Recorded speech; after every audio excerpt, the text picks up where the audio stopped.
क्या बताऊं मम्मी, आजकल तो बासी कड़ी में भी उबाल आया हुआ है। जब से पापा जी रिटायर हुए हैं, दोनों लोग फिल्मी हीरो हीरोइन की तरह दिन भर अपने बगीचे में ही झूले पर विराजमान रहते हैं। न अपने बालों की सफेदी का लिहाज है, न बहू बेटे का। इस उम्र में दोनों मेरी और नवीन की बराबरी कर रहे हैं। ठीक है माँ, मैं आपसे बाद में बात करती हूँ, शायद सासू माँ आ रही हैं। सासू माँ ने बहू की बातें कमरे के बाहर सुन ली थी, पर नजरअंदाज करते हुए खामोशी से चाय सोनम को दे दी। सासू माँ बहू सोनम को चाय देने के पश्चात पति देव अशोक जी के लिए चाय ले जाने लगी। ऐसा देखकर बहू सोनम के चेहरे पर व्यंग्यात्मक मुस्कान तैर गई, पर सासू माँ समझदारी दिखाते हुए बहू की इस नाजायज हरकत को नजरअंदाज करते हुए सिर झुकाए वहां से निकल गईं। पति के रिटायर होने के बाद कुछ दिन से उनकी यही दिनचर्या हो गई थी। आजकल सासुमा प्रभा जी अपने पति देव अशोक जी को उनकी इच्छानुसार अच्छे से तैयार होकर अपने घर के सबसे खूबसूरत हिस्से में अपने पति देव के साथ झूले में बैठकर उनको कंपनी देती थी। ये झूला मकान की एक खाली जगह में लगा हुआ था, जिसके चारों तरफ बगीचा था। प्रभा जी ने सारी उम्र तो उनकी बच्चों के लिए लगा दी थी। पांडेय विला 2 मंजिला कोठीनुमा घर अशोक और प्रभा का जीवन भर का सपना था, जो उन्होंने बड़ी मेहनत से साकार किया था। घर का बगीचा 20 गुना 20 गज की कच्ची जगह में था। ये वास्तव में प्रभा के सपनों का बगीचा था। यहाँ तरह तरह की बेलें, कई प्रकार के पौधे, हर सिंगार का घनेरा पेड़ और एक छोटा सा टैंक था जिसमें कमल के फूल खिले थे। जाड़े में तो रंग बिरंगे फूल, डहेलिया, गुलाब, पेंजी और तमाम किचन गार्डन की सब्जियां 4 चांद लगा देती थी। बगीचे में धनिया, पुदीना, मेंथी की बहार रहती। तरह तरह के फूलों की खुशबू से पूरा घर और अशोक बाबू और पत्नी प्रभा सकारात्मक ऊर्जा से हमेशा सराबोर रहते थे। ऐसे मनमोहक वातावरण में वहां पर लगा झूला मन को असीम शांति प्रदान करता।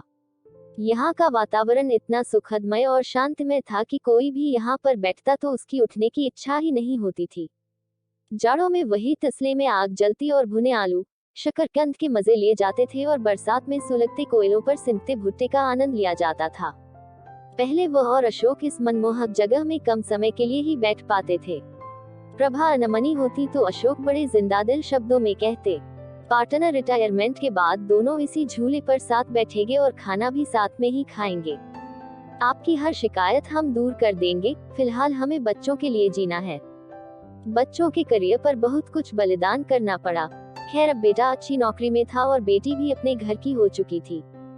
रिटायरमेंट के बाद घर में थोड़ी रौनक रहने लगी थी। अशोक जी को भी घर में रहना अच्छा लग रहा था। पहले तो बड़े पद पर थे तो कभी उनके कदम घर में टिकते ही नहीं थे। गांव से आकर शहर में बसेरा बनाना आसान न था, लेकिन किसी तरह 400 गज जमीन कर ली। सहधर्मिणी प्रभा जी भी सहयोगी महिला थी तो मंजिल और आसान हो गई। अब दोनों पति पत्नी आराम के पलों को सजो लेना चाहते थे, लेकिन उनकी बहू सोनम अपने पति नवीन को उसके माता पिता के लिए ताने देने का कोई मौका न छोड़ती। उसने उस कोने के बागीचे से छुटकारा पाने के लिए नवीन को एक रास्ता सुझाते हुए कहा, क्यों न हम बड़ी कार खरीद ले नवीन। आइडिया तो अच्छा है, पर रखेंगे कहाँ, एक कार रखने की ही तो जगह है घर में। नवीन थोड़ा चिंतित स्वर में बोला, जगह तो है न, वो गार्डन तुम्हारा, जहाँ आजकल दोनों लव बर्ड्स बैठते हैं। सोनम व्यंग्यात्मक स्वर में बोली, थोड़ा तमीज से बात करो। नवीन क्रोध से बोला, लेकिन फिर भी सोनम ने अपने पति को पापाजी से बात करने के लिए मना लिया।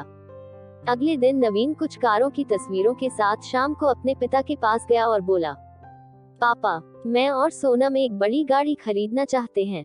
पर बेटा, एक बड़ी गाड़ी तो घर में पहले ही है, फिर उस नई गाड़ी को रखेंगे भी कहाँ? अशोक जी ने प्रश्न किया। ये जो बगीचा है यही गैराज बनवा लेंगे, वैसे भी सोनम से तो इसकी देखभाल होने से रही और मम्मी कब तक देखभाल करेगी। इन पेड़ों को कटवाना ही ठीक रहेगा। वैसे भी ये सब जड़ें मजबूत कर घर की दीवारें कमजोर कर रहे हैं। ये सुनकर प्रभा तो वही कुर्सी पर सीना पकड़ कर बैठ गई। अशोक जी ने क्रोध को काबू में करते हुए कहा, मुझे तुम्हारी माँ से भी बात करके थोड़ा सोचने का मौका दो। क्या पापा, मम्मी से क्या पूछना, वैसे भी इस जगह का इस्तेमाल भी क्या है? नवीन थोड़ा चिड़चिड़ा कर बोला, आप दोनों दिन भर इस जगह बगैर कुछ सोचे समझे 4 लोगों का लिहाज किए बगैर साथ में बैठे रहते हैं। अब आप दोनों कोई बच्चे तो नहीं हो, लेकिन आप दोनों ने दिन भर झूले पर साथ बैठे रहने का रिवाज बना लिया है और ये भी नहीं सोचते कि 4 लोग क्या कहेंगे।